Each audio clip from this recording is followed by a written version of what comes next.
Bienvenue. Ce matin, c'est un jour glorieux. Nous allons parler de la parole.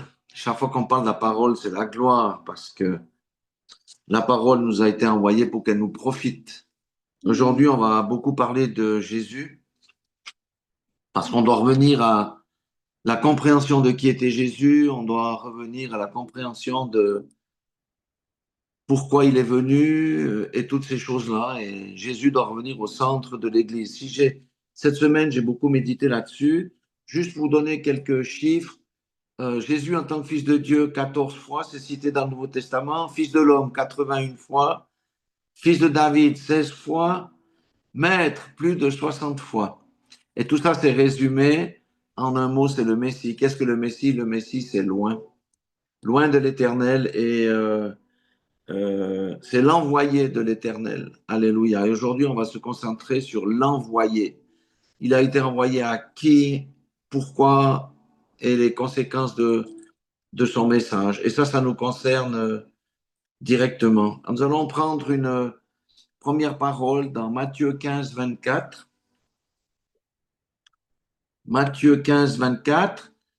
Euh, je rappelle le contexte ici. À l'époque, il y avait une femme cananéenne qui avait une fille possédée et qui était allée vers Jésus en disant chasse le démon, délivre ma fille.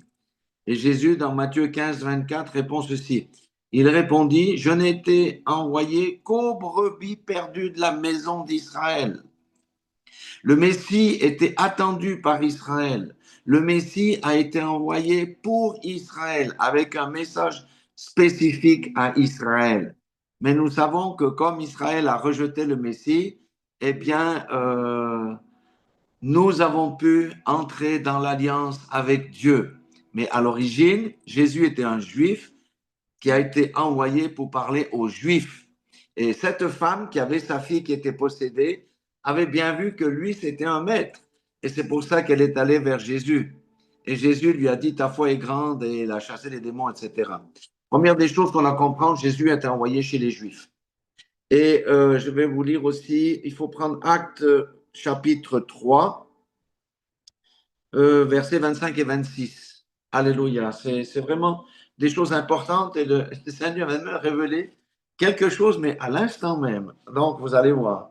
Quand je vous dis que c'est important pour nous, Alléluia. Donc, Jésus a été le Messie, il a été loin, l'envoyé pour libérer, l'envoyé du Seigneur. Alors, Acte 3, Acte 3, verset 25, il est dit, c'est Pierre qui parle, hein.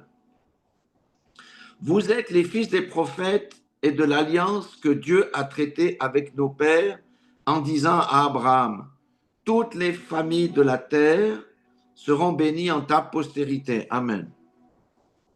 Donc, le premier plan de Dieu, c'était que Dieu se révèle aux nations au travers d'Israël. Alléluia. Mais Israël a failli à sa mission et la véritable postérité qui va amener les nations dans l'alliance, c'est Jésus-Christ. Alléluia. Maintenant, le verset 26, ça nous concerne. Euh, et ça concerne les Juifs. Il dit, c'est à vous, premièrement, que Dieu a suscité son serviteur. Amen. Premièrement, Jésus avait été envoyé chez les Juifs, mais secondement, nous avons pu entrer parce que les Juifs ont rejeté le Messie. Amen. Maintenant, regardez, j'ai souvent dit que la plus grande bénédiction de la Bible, c'est pas l'argent, c'est pas l'or, c'est pas les maisons, c'est pas la guérison. La plus grande bénédiction de la Bible se trouve ici, la deuxième partie du verset 26, où il est dit, je reprends, c'est à vous, premièrement, que Dieu, ayant suscité son serviteur, Jésus, hein, l'a envoyé pour vous bénir. De telle manière à quoi? En détournant chacun de vous ses iniquités. Amen. Le Messie avait été envoyé en Israël pour détourner le peuple d'Israël de ses iniquités. Amen.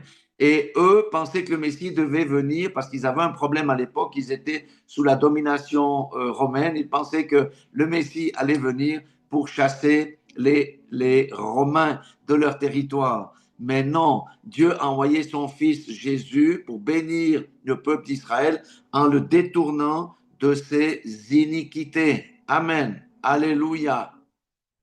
Et vous voyez ce que l'Esprit a parlé à l'instant même, il y a peut-être une minute, Jean 20, 21, on va aller regarder qu'est-ce que ça dit pour qu'on comprenne en quoi cette parole nous concerne. Et peut-être qu'il y a quelque chose à retenir, cette prédication, c'est ça. Jean 20, verset 21. Jean 20, verset 21. Alors, il est où ce verset? Voilà, écoutez bien. Jésus leur dit de nouveau, la paix soit avec vous. Comme le Père m'a envoyé, moi aussi je vous envoie. Amen. Comme le Père m'a envoyé, moi j'envoie Ruth, moi j'envoie Marie, moi j'envoie Maïka, moi j'envoie Marie-Josée, moi j'envoie Bernard, moi j'envoie Richard. Pour faire quoi? Pour bénir quelqu'un en le détournant de ses iniquités. Alléluia. Je trouve que c'est glorieux. Nous ne sommes pas appelés juste à connaître le Seigneur et à rester à la maison à rien faire. Nous sommes là pour bénir quelqu'un autour de nous en le détournant de ses iniquités. Parce que lorsque le Seigneur, au travers de nos bouches, de nos mains, va détourner quelqu'un de ses iniquités, ça veut dire que la personne recevra le salut. Alléluia. Ça, c'est une révélation, c'est vrai. C'est vrai. Le Seigneur veut que, puisque Israël a rejeté, nous avons pu entrer. C'est à vous, premièrement, que Dieu, ayant suscité son serviteur, l'a envoyé pour vous bénir en détournant chacun de vous de ses iniquités. Ils n'ont pas entendu ce message-là. Et la parole maintenant est venue aux gentils.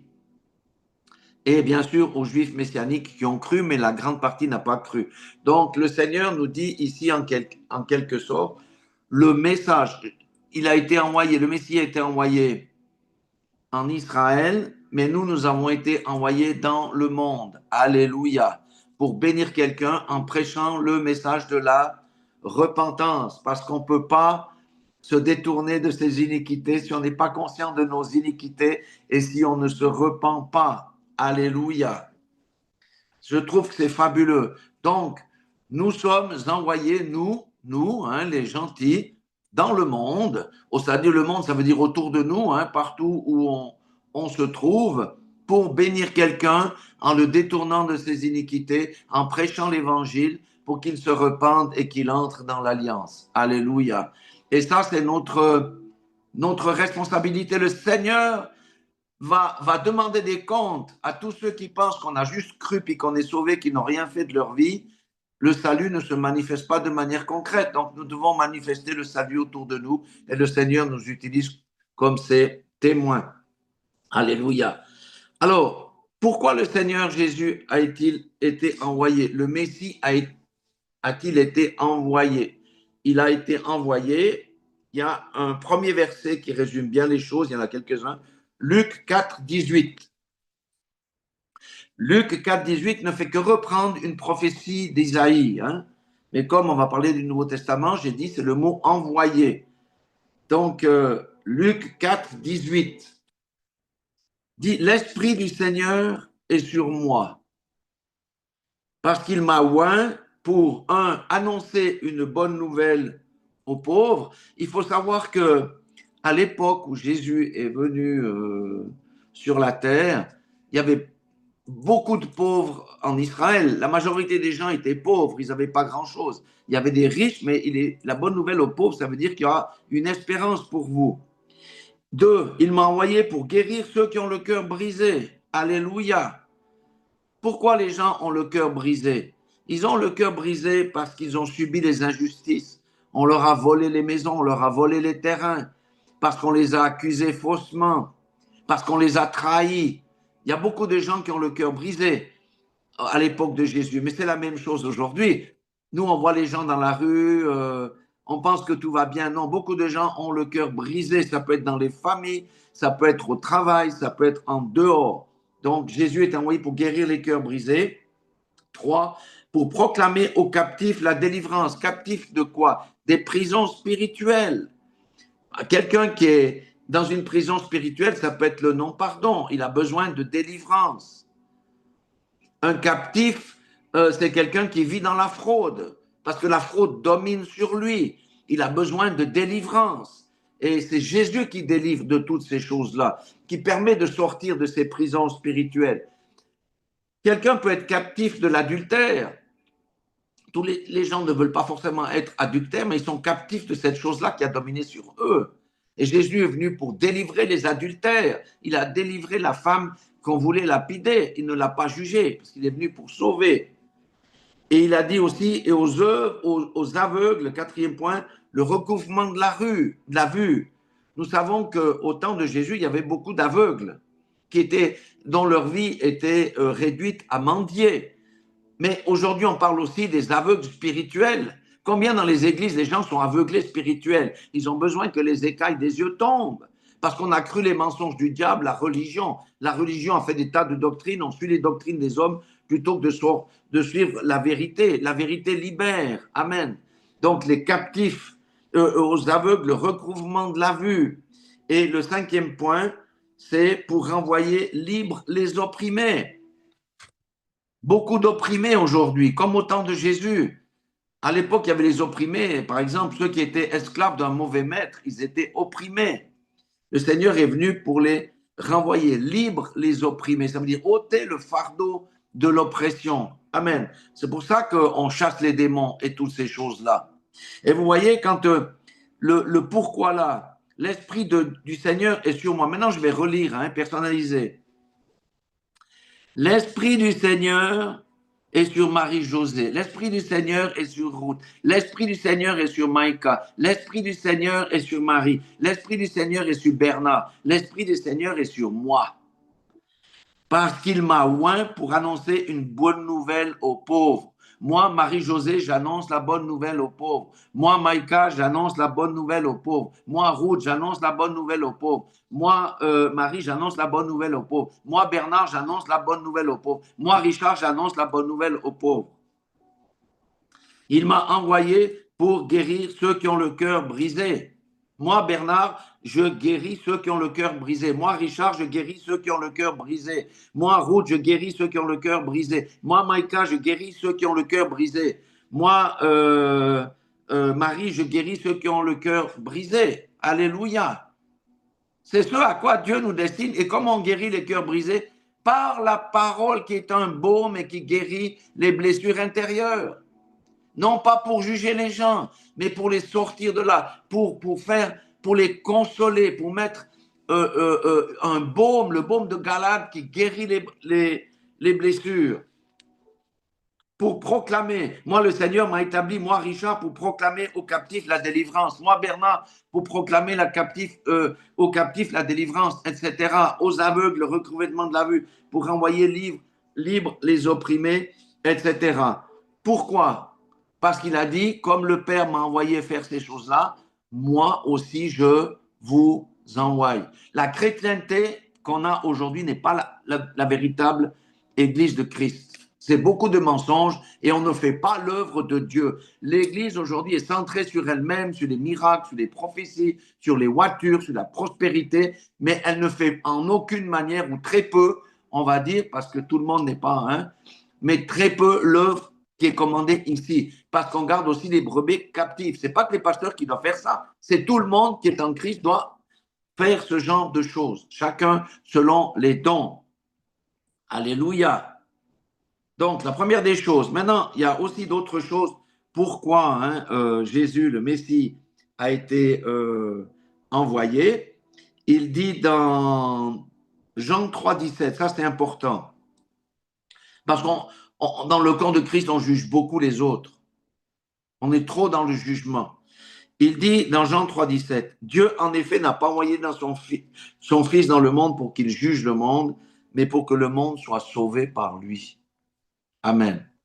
Le jugement, ce n'est pas maintenant. Le jugement, c'est à la fin, lorsqu'on paraîtra devant le tribunal de Christ et les autres devant le tribunal de Dieu.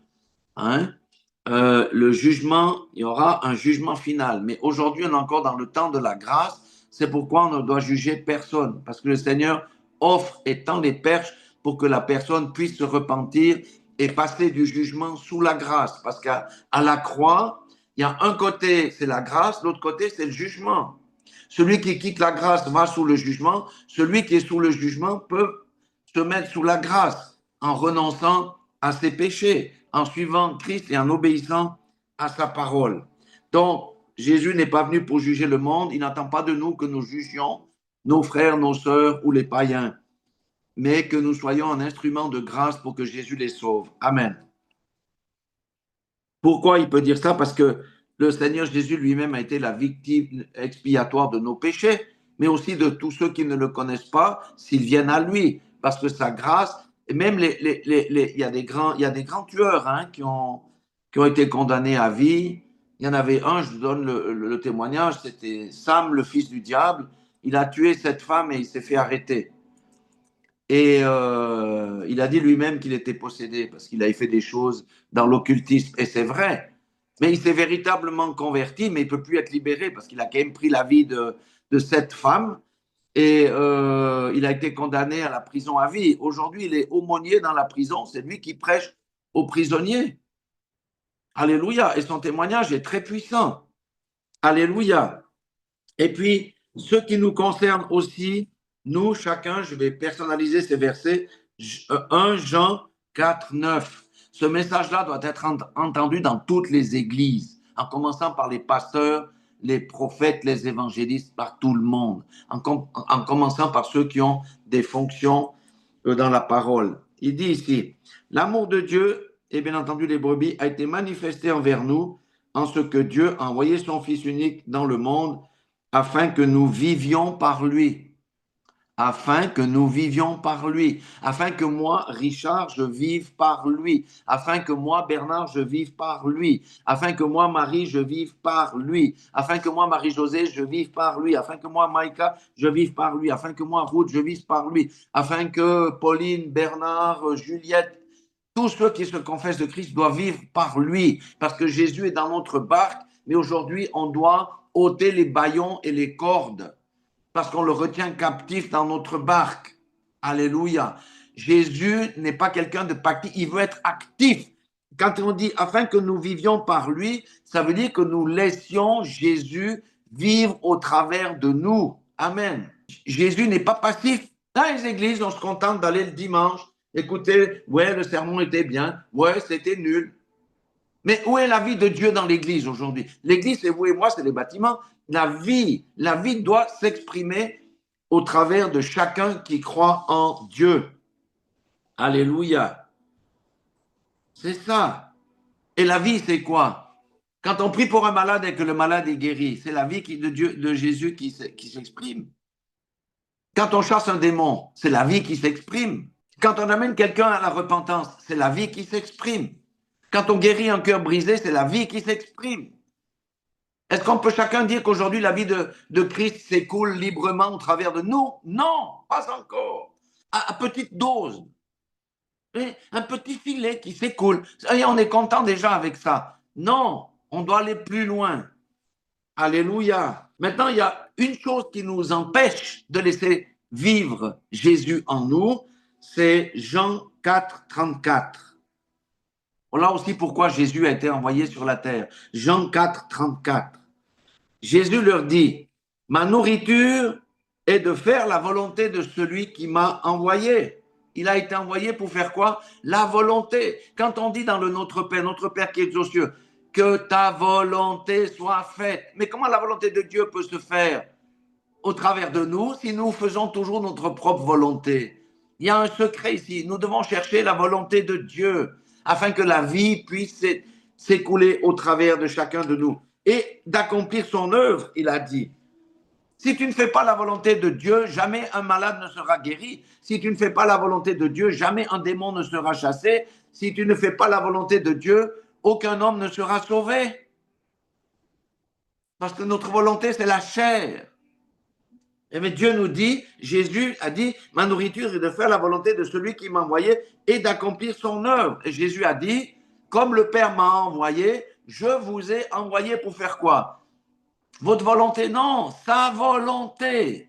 Amen. Non, je vous dis, toute cette semaine, j'ai médité là-dessus. Je peux vous dire que je me remets en question parce que c'est juste incroyable ce qu'il est en train de nous dire. Donc, on est là pour faire sa volonté. On est là pour faire accomplir, laisser Jésus accomplir les œuvres qu'il a préparées d'avance. Mais si on le bloque avec notre entendement, avec nos raisonnements, Christ ne peut pas se développer au travers de nous et il ne peut pas guérir. Et quand on veut faire sa volonté, il faut accepter de recevoir les crachats, de ne pas avoir peur de ce que les autres disent, de s'approcher du pauvre. Et pas de dire, ouais, celui-là, il est dans la drogue, c'est de sa faute, il a mal tourné. On connaît quoi de la vie des gens? Les gens qui ont été abusés sexuellement quand ils étaient enfants, par un oncle, par une tante, par toutes ces choses-là. Ils partent avec un bagage dans la vie parce qu'on sait que ce genre de choses, le démon entre. Et après, ils sont perturbés, n'ont pas une vie normale et certains vont dans la drogue, d'autres se jettent sous les trains, d'autres font des tas de choses. C'est pour ça qu'on ne doit juger véritablement personne. Alléluia. Mais nous avons été mis sur cette terre. Que ton règne vienne. Il faut que le règne de Dieu vienne déjà maintenant. Et comment le règne de Dieu peut venir? Au travers de Christ qui est en nous. Voici les miracles qui accompagneront ceux qui auront cru. Je suis avec vous tous les jours jusqu'à la fin du monde. Si on mettait tous les chrétiens de la terre ici en ligne, on dit maintenant que chacun monte témoigner ce qu'il a fait pour moi, ce qu'il a fait pour mon père. Que chacun témoigne que j'étais libre dans sa vie. Que chacun témoigne que c'est la volonté de Dieu qui a été faite dans sa vie. C'est ça le véritable évangile. Aujourd'hui, on prêche des tas d'autres choses qui n'ont rien à voir avec notre mission, rien à voir avec ce que Dieu attend de nous. Et Jésus avait eu aussi une autre mission, c'était de révéler le Père. Amen. C'est de révéler Dieu notre Père. Jean 17, 3. Jean 17, 3. Il dit ceci, « Or, la vie éternelle, c'est qu'ils te connaissent toi, le seul vrai Dieu. Dieu est un. Écoute Israël, Dieu est un. Il n'est pas 3, 4, 5, 6. Dieu est un. Alléluia. Le seul vrai Dieu. Jésus, avant de monter, qu'est-ce qu'il avait dit?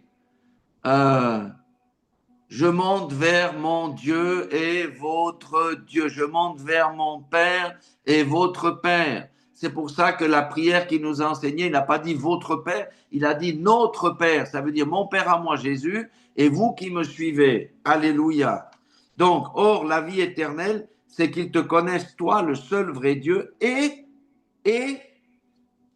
celui que tu as envoyé, Jésus-Christ. Amen.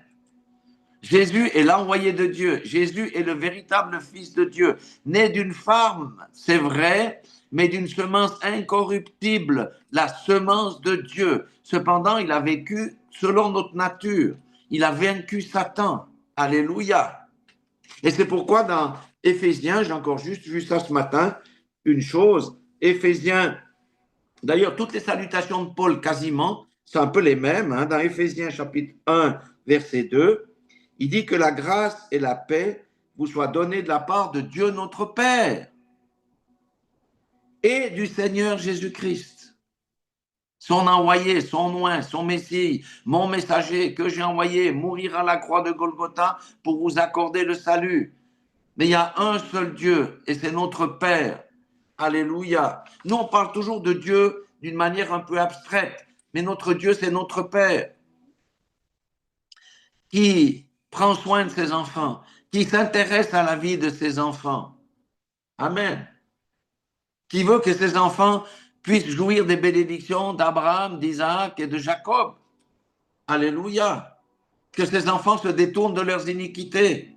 Que leurs enfants portent un bon témoignage autour d'eux-mêmes. Que leurs enfants fassent ce qu'il leur commande de faire parce qu'il leur a donné le pouvoir. Alléluia. Un verset puissant, Jean 12, 45. Jean 12, 45. Toujours, Jésus a été envoyé pour révéler le Père. Amen. Et pour ne pas lui voler la gloire. Jean 12, 45. Écoutez, c'est vraiment fantastique. Les apôtres disaient, mais comment? Montre-nous le Père. Lui, il a dit, et celui qui me voit celui qui m'a envoyé. Celui qui me voit celui qui m'a envoyé. Pourquoi? Parce que je manifeste le caractère du Dieu saint. Je manifeste le caractère de mon Père. Alléluia. Et parce que le Père vit en moi. Et nous, aujourd'hui, on doit pouvoir nous dire, celui qui me voit Jésus-Christ en moi. Celui qui voit Bernard, voit Jésus-Christ en Bernard. Celui qui voit Ruth, voit Jésus-Christ en Ruth. Celui qui voit Marie-Josée, voit Jésus-Christ en Marie-Josée. Celui qui voit Richard, voit Jésus-Christ en Richard. Celui qui voit Marie, voit qui? Il ne voit pas Marie, il voit Jésus-Christ en Marie. Amen. C'est là que nous devons aller. C'est pourquoi les autres religions progressent et nous, on régresse. Parce que les gens ne voient pas Jésus-Christ dans ceux qui professent lui appartenir. Et regardez Jean 11, 42. Nous ne sommes pas juste appelés à croire. D'ailleurs, croire, le français est très réducteur. Dans l'hébreu, croire, c'est adhérer. Si on adhère en Christ, c'est comme la bande velcro, on fait un avec Christ. Celui qui te regarde voit Christ en toi et tu fais les mêmes œuvres que Christ et même de plus grandes, comme il a dit. Jean 11, 42. Qu'est-ce qu'il dit ici? Il dit, pour moi, je savais que tu m'exauces toujours, Jésus. Hein? Mais j'ai parlé, il a prononcé, Lazare sort, hein? J'ai parlé à cause de la foule qui m'entoure, afin qu'ils croient que c'est toi qui m'as envoyé. C'est pas par ma force que je fais un miracle, c'est par celui qui vit en moi. À l'époque, le Père vivait en Jésus. Aujourd'hui, Jésus vit en moi. Je fais un miracle à la gloire du Père par Jésus qui opère en moi. Ça, c'est des choses qu'on doit intégrer dans le cœur parce que ça fait partie de notre mission. Et c'est possible.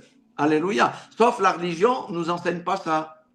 La religion nous enseigne des concepts, des choses comme ça. Et on passe à côté de nos destinées. Et aujourd'hui, dans les temps des ténèbres, nous sommes lumière, nous sommes la lumière du monde. Eh bien, le Seigneur demande que notre lumière brille maintenant. Il faut qu'on sorte de la tiédeur, de l'assoupissement et du mensonge.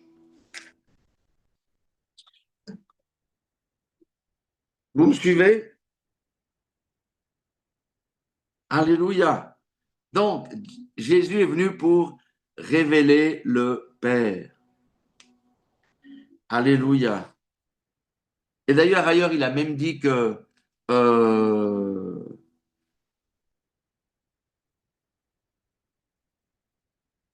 il a même dit, où est-ce que j'avais vu ça?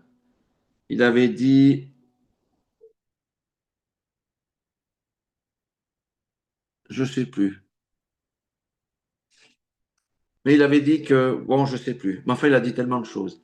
Donc, il est venu pour révéler le Père. Amen. Et Jésus aussi, il a dit dans Jean 8, 18, je rends témoignage de moi-même. Lui pouvait rendre témoignage, mais et le Père qui m'a envoyé rend témoignage de moi. Amen. Pourquoi? Parce qu'il a fait les œuvres du Père. Jésus a dit qu'il ne faisait aucune œuvre sans avoir vu le Père faire. Alléluia. Ou sans avoir entendu ce qu'il devait faire. Donc, le Seigneur est venu, le Seigneur Jésus est venu révéler notre Père. On doit de nouveau intégrer que nous avons un Père. Alléluia. Nous avons un Père. Et le Père éduque ses enfants et le Père a prévu une destinée pour chacun et chacune d'entre nous. Alléluia. Et c'est quand même assez merveilleux de voir ces choses-là parce que les écailles doivent tomber de nos yeux et nos oreilles doivent être débouchées par toute la théologie, les doctrines des hommes qui font que nous sommes des chrétiens avachis, endormis, sans puissance et sans rien du tout, en croyant, parce que les gens prennent un verset ou deux versets de la Bible, on fait une doctrine. Il suffit de croire que Jésus est ressuscité, que Jésus est le sauveur et que tu es sauvé, et puis reste tranquille. C'est pas ça du tout. On doit croire que effectivement Dieu l'a ressuscité des morts, bien sûr, que Jésus est le Seigneur. On doit le confesser de notre bouche, mais ça ne s'arrête pas là.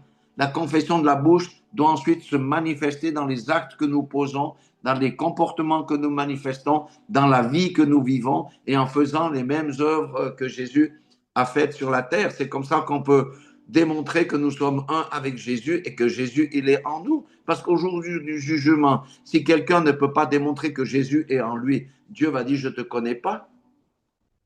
Je ne te connais pas. Beaucoup ont fait des miracles, mais sans Jésus, je ne te connais pas.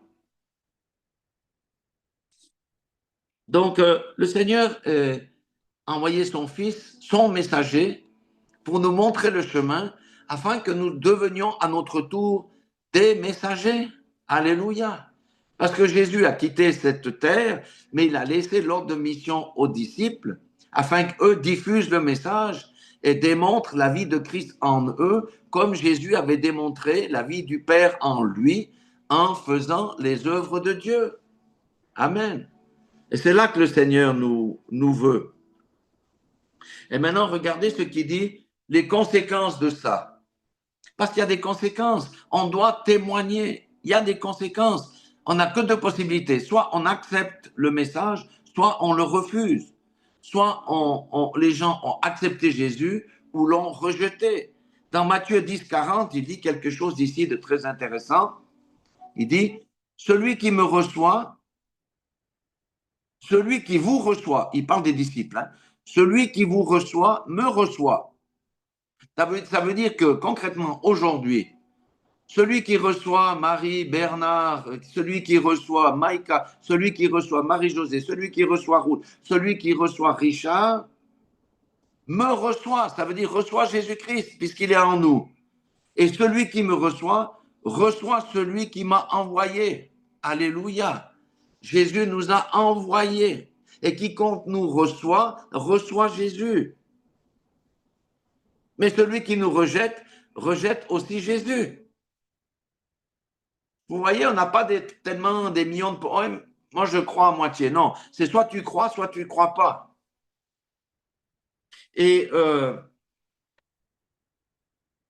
il dit aussi dans Luc 9, 48, quiconque reçoit en mon nom ce petit enfant me reçoit moi-même. Ce petit enfant. Et quiconque me reçoit, reçoit celui qui m'a envoyé. Amen. Et c'est la même chose. Le Seigneur a dit, laissez venir à moi les petits enfants. Alléluia. Car celui qui est le plus grand parmi vous, c'est celui-là qui est grand.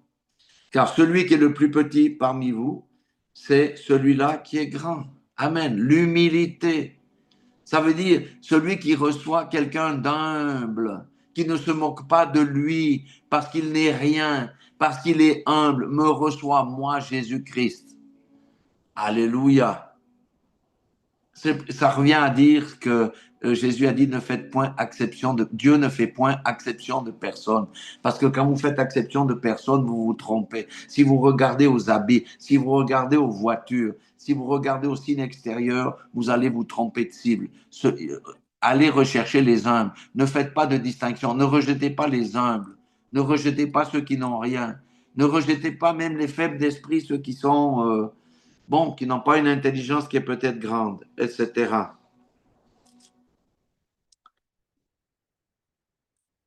Et Jean 5, 24 nous dit aussi quelque chose, c'est toujours sur le même thème, les conséquences. En vérité, je vous le dis, celui qui écoute ma parole et qui croit à celui qui m'a envoyé a la vie éternelle et ne vient point en jugement.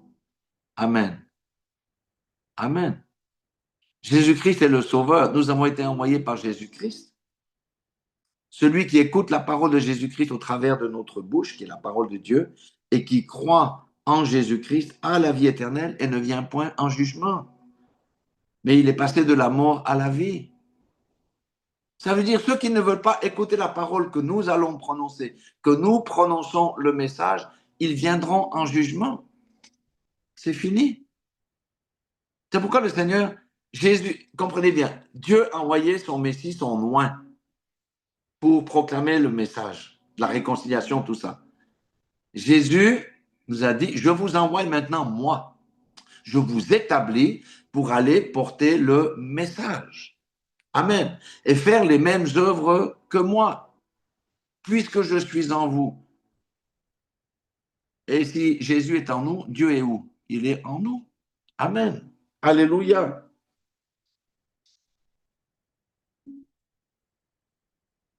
Alléluia. Maintenant, les gens disaient, mais ouais, Jean avait un témoignage.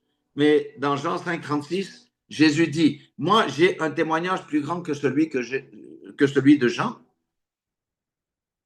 Car les œuvres que le Père m'a donné d'accomplir, ces œuvres même que je fais, témoignent de moi que c'est le Père qui m'a envoyé. Amen. Comment nous allons témoigner que c'est Jésus qui nous a envoyés?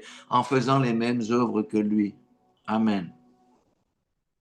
C'est cette dimension après laquelle nous aspirons. C'est dans cette dimension que nous voulons aller. C'est dans cette dimension que nous voulons toucher. Parce que lorsque nous touchons dans cette dimension, les œuvres de Christ vont se manifester au travers de nous. Et ça sera un puissant témoignage que les gens ne pourront pas refuser. Alléluia. Alléluia. Moi, ce que je voulais partager avec vous, si on fait un petit résumé, Jésus, c'est loin de l'éternel. Il a été reconnu comme maître, même par les Juifs. Hein. J'ai pas été jusqu'au bout de mon étude, mais plus de 60 fois, les gens ont dit à Jésus, maître, nous savons que tu viens de Dieu, tu es un docteur, enseigne-nous sur ceci, enseigne-nous sur cela. Maître, toi tu chasses les démons. Jésus a été reconnu comme le maître, il a été reconnu comme le Fils de Dieu, il a été reconnu comme le Fils de l'homme. Il a aussi été reconnu comme serviteur, parce que Jésus est venu comme l'agneau, comme celui qui a sacrifié sa vie, comme serviteur. Mais un jour, quand il reviendra dans le millénium, hein, s'asseoir sur son trône comme le lion de la tribu de Juda, il viendra là pour régner, pas pour être serviteur des autres.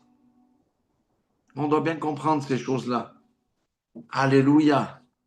Et Jésus est venu pour révéler le Père. Et nous sommes là pour révéler Jésus-Christ dans nos vies. Et celui qui comprend ça voit le Père. Alléluia.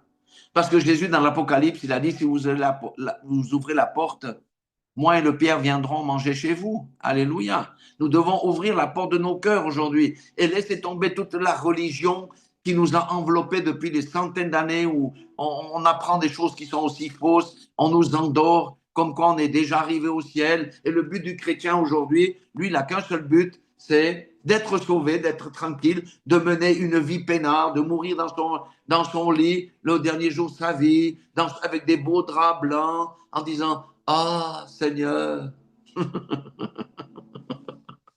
Ouais, celui-là, il a loupé sa vie. Mais le Seigneur nous dit, il n'est jamais trop tard pour entrer à mon service.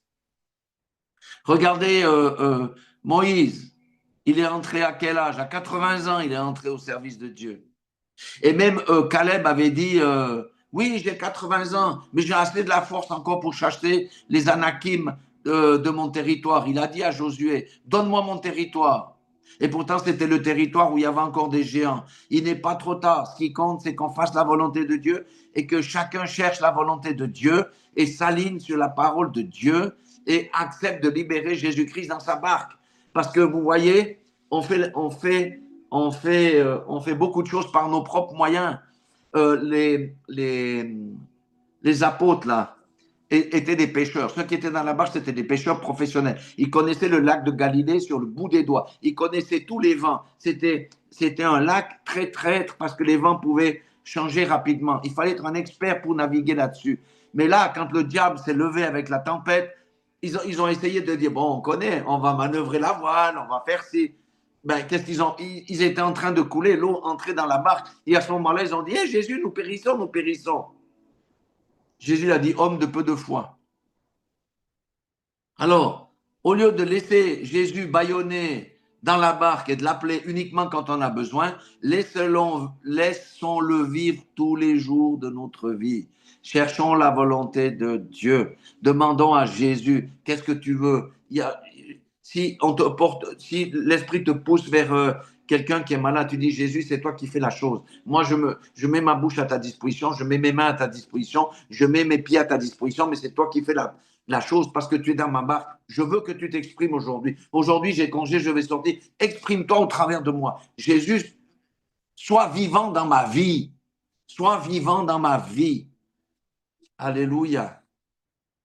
Et Jésus nous a dit, rappelez-vous, je vous envoie. Voici, je suis avec vous tous les jours jusqu'à la fin du monde. Pourquoi est-ce qu'on reste encore assis? Pourquoi est-ce que le chrétien se tait contre les lois iniques de ce monde? Pourquoi le chrétien n'ose pas dire je suis chrétien aujourd'hui? Ah, t'es chrétien, moi aussi. on pourrait nous entendre. Pourquoi est-ce que les chrétiens n'osent pas prier au restaurant pour bénir la nourriture? Il faut sortir de ces faux semblants. Ça, c'est de l'hypocrisie. C'est le manteau de l'hypocrisie. Et les hypocrites ne verront jamais la face de Dieu. Et les hypocrites passeront en jugement. Nous devons affirmer qui nous sommes aujourd'hui. Ceux des ténèbres s'affirment tous les jours. Aujourd'hui, vous voyez les t-shirts de Satan devant vous au magasin. Les gens les portent, ils s'affirment.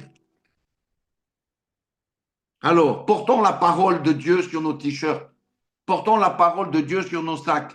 Portons la parole de Dieu sur nos casquettes. On n'a pas à se gêner. On n'a pas à se gêner. Il est temps que le monde se réveille. Quand je dis le monde chrétien, vont sortir de la religion pour entrer dans la vie de l'esprit. Alléluia. Jésus était un homme de l'esprit. Il priait beaucoup, il se retirait. Il cherchait la face de son Père. Et ensuite, il agissait. Il se levait le matin, il parcourait les villages là où il devait aller, etc., etc. Mais le fil de la première église a été brisé parce qu'on est entré dans la religion. Or, nous devons revenir à l'église des apôtres, à l'église qui est le modèle. Alléluia. Bien sûr que la société a changé. À l'époque, ils n'avaient pas de voiture, ils allaient à pied. Aujourd'hui, il y a des voitures, il y a des trains, il y a des avions, il y a différentes choses. Mais le fond du message doit rester le même et le Seigneur cherche quelqu'un qui dise « Me voici ». Je crois que c'est Ésaïe qui avait dit, lorsqu'il était dans la vision, il a dit « Me voici » ou Jérémie, je ne sais plus. Le Seigneur cherche des gens qui disent « Me voici ». Que chacun, tous ceux qui vont entendre cette prédication disent « Me voici ». Je lâche toute ma religiosité là, je la lâche. Fais de moi ce que tu veux. Je veux faire ta volonté. Manifeste-toi au travers de ma vie et que je puisse bénir beaucoup en les détournant de leurs propres iniquités. On peut bénir un frère, une sœur qui marche maintenant dans l'iniquité en la faisant se détourner de ses iniquités. Voilà ce que je voulais partager avec vous, enfin ce que j'avais sur le cœur de cette méditation. Et que le Seigneur nous bénisse, qu'il nous remplisse de force. On a vu dans l'adoration, qu'est-ce qu'on a dit? La force de qui? Du buffle et l'huile fraîche. Accorde-nous la force du buffle et verse sur nous une huile fraîche. Amen. Que nous puissions faire ta volonté et manifester les œuvres de Christ parce que nous le laissons vivre au travers de nous. Voilà, que vous soyez tous bénis dans le nom puissant de Jésus-Christ de Nazareth.